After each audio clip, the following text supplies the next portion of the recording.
Now let's turn to another remarkable story on reuse, reduce and recycle materials in order to eliminate waste and protect the environment. A story from Kenya where second-hand jeans and colorful African fabrics are being turned into new bags and wallets. It's a simple idea that Mohamed Awale has turned into a successful business. Here now is our latest episode of Echo at Africa's Doing Your Bit.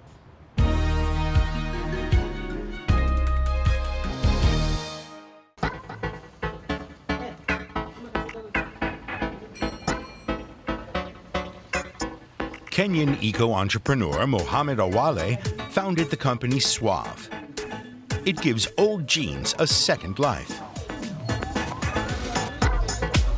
Here in Nairobi's Gikomba market, he finds used garments to create stylish bags and accessories.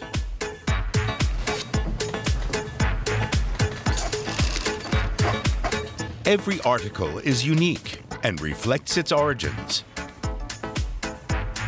Suave bags are being sold over the internet.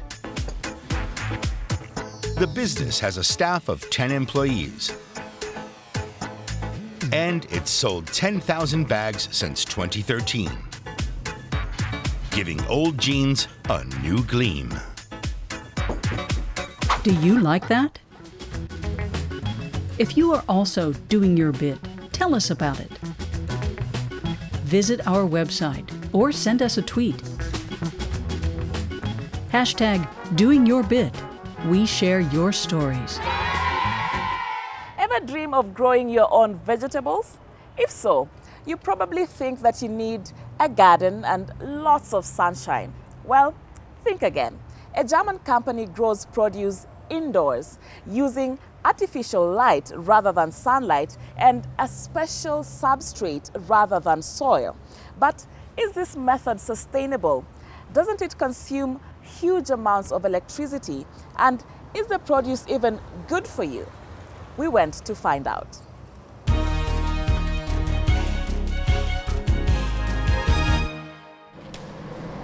Fresh lettuce seedlings needing just some light and sufficient heat to get growing. And they get both, as well as plenty of space in this vertical farm. 18 hours of light per day and a constant temperature of 22 degrees Celsius. Meanwhile, matured lettuce is being harvested at the other end of the farmhouse. It takes 21 days, it's complete, and then height and everything is complete. We check the key parameters: light intensity, nutrient density, and the quantity of water, plus the time they spend in the cell at the farm. The company harvests 120 kilos of lettuce per day in its converted warehouse in central Hamburg, all year round, regardless of the weather. The image of the cheery old farmer is outdated. It's all industrialized today. Companies have been growing lettuces in greenhouses for 40 years now, and there's no alternative when it comes to supplying the mass market at low prices. This company goes a step or two further than conventional greenhouses. Nothing is left to chance here. The seeds are disinfected before being planted to exterminate any germs.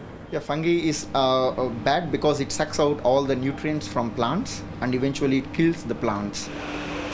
Strictly controlled artificial lighting. It's a complicated and expensive setup. The space, light quantity and nutrients have to be calculated precisely. We decided to go for baby leaf lettuce instead of butterhead lettuce because it grows faster and requires less energy. Cress grows in just 6 or 7 days, depending on the variety. It's a question of finding the right balance economically and ecologically. 10 canteens and restaurants in Hamburg now order their lettuce from the indoor farm. It costs between 9 and 12 euros per kilo, a third more than produce from southern Spain or Morocco. Customers were initially sceptical, says restaurant chef Benjamin Brüning, but they're paying for a superior product, he adds. With no refrigerated transportation, the plants retain their natural flavour. At first, it was really hard for us to get people to try the lettuce. We told them this is a pretty far-out concept and genuinely different. It's a system you've not seen before. The company grants only limited access to production, also because it's come under criticism for the high energy consumption involved. The LED lighting means a kilo of lettuce needs 6 or 7 kilowatts of power until ready for harvest. But the management defends its emissions record. Compare this to a greenhouse. The sun may be free of charge, but you also need a cooling system for the roots and the water. So the overall energy consumption for greenhouse production is also very high. But the critics overlook that. Here the energy factor is obvious because the LED lighting is so conspicuous. A number of countries in the Middle East have also shown interest. The region's climate is particularly unfavourable for growing lettuce, pushing up costs for watering and cooling, so indoor vegetables could have a very big future in these climate zones. We can also do small vegetables such as peppers and chilies.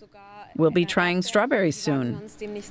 Basically, it could work with any plant, although not yet the major crops like wheat and maize. It's not feasible with our system. But lettuce, cress, herbs, and small vegetables are all doable. The company is currently experimenting with 80 different crop varieties, although not all of them have proved worthwhile. Only 30 so far have become marketable.